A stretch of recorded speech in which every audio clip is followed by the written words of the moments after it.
Happy Fail Forward Sunday. So obviously my first fail is that not only did I miss Fail Forward Friday, but I missed Fail Forward Saturday this time because Taylor and I decided to go back in time to when we were 21 and went to the club for Above and Beyond concert. So we were super dead yesterday, but I still wanted to chime in with a fail forward since I'm trying to be consistent with that and obviously have a lot of room for improvement with sticking with the day. That's what I get for calling it Fail Forward Fridays. But at least trying to do it once a week and giving myself grace when I don't have the time or the energy to do it. I wanted to give some fail forward tips about meal prepping. So we love to use the Sous Vide. I don't know if you've ever heard of one, if you're familiar with one, but we use it super frequently. It's really easy. It looks a little intimidating, but it's basically almost like a crock pot. So we use a sous vide for all kinds of meat, but especially with chicken breast, because chicken breast is, at least in my opinion, really hard to nail correctly. It can be too dry easily when it's overdone. That's the worst thing, is dry chicken breast. So actually the first thing that Taylor ever cooked for me was chicken breast in a sous vide, and it was one of the best chicken breasts I've ever had since it was just so juicy.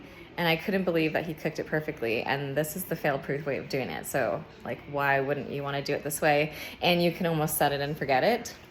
So the sous vide, it looks kind of like a big thermometer. It goes right into, we have a sous vide container, but we used to use just a big soup pot. So as long as it can hold a lot of water, and then you turn it to whatever temperature that you need to cook it at, which you can I usually just do a quick Google online of, what super tender chicken breast, but you want it cooked obviously still, and how long to do it for. So for us, we like 145 degrees for at least an hour and a half. You can leave it for longer. I don't know what the maximum time is, but if you're out running errands or you're out doing something, we'll prep it, and then the nice thing is that we can just leave it in here and know that it's basically just in a hot tub getting cooked and ready. And I'll follow up with a few tips, because you do have to make sure when you put the meat in that it's not touching anything. It can be fully submerged. It's obviously in plastic, but other than that, it shouldn't be touching other meat, because the two pieces that touch won't get cooked. So when you would separate them, it would be raw here and here. So individually sealed, or at least with space in between that can be vacuum sealed between two pieces. But I usually, just to be safe, just do one piece, either in a Ziploc, which usually tends to be a little cheaper, or in the Food Saver vacuum sealed bags, which are the best, but the plastic tends to be more expensive. So we'll do a mix, and I'll give you a few more tips that we've learned from failing forward. So this is one fail forward lesson, is to marinate the meat before putting it into the vacuum sealed bag to go back into the freezer. These are some extras that we had, so I'm saving this for some future weeks. And I was previously freezing just the raw meat and then having to cut the bag open, marinate it, then put it into another bag and put it into the sous vide. And now I'm testing out marinating it first, because that'll save some time, that'll save bags.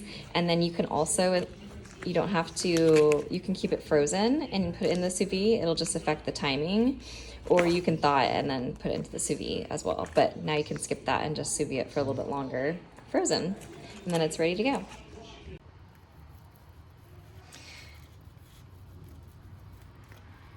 And then I'm labeling it so that when it goes into the freezer, it's clear what it is. The pork and the chicken sometimes kind of look similar.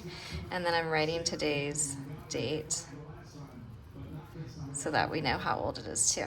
Keeps everything organized in there. So the other fail forward that I've learned is, before I was just trying to do this technique when you have a plastic bag, using the hot water to push out the air. But this water is 145 degrees, so it's actually really hot and hurts my fingers. So what I learned now is So I prefer the Food Saver bags because they really get all the air out and it's just so much easier, but they are more expensive than some of these off-brand Ziplocs.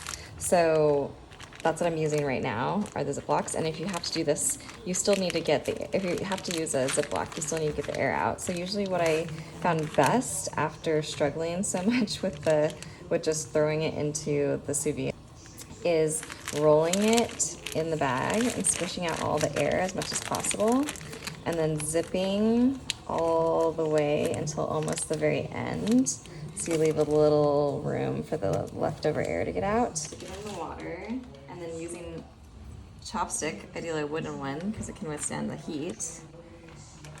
Just pushing it down and getting all the air out without having to dip my fingers in as much. And you just pinch, and then it's, whoa, vacuum sealed. And if you have like a little bit still, you can basically do the same thing one more time and just open a little crack to get the air out. Use the chopstick to push down the bag, get all the air out, zip it, voila. And then make sure it's fully submerged. Cool. Okay, it's been over an hour and a half. It's been a couple hours just to be safe. This is it right out of the bag. As you can see, it's fully cooked through.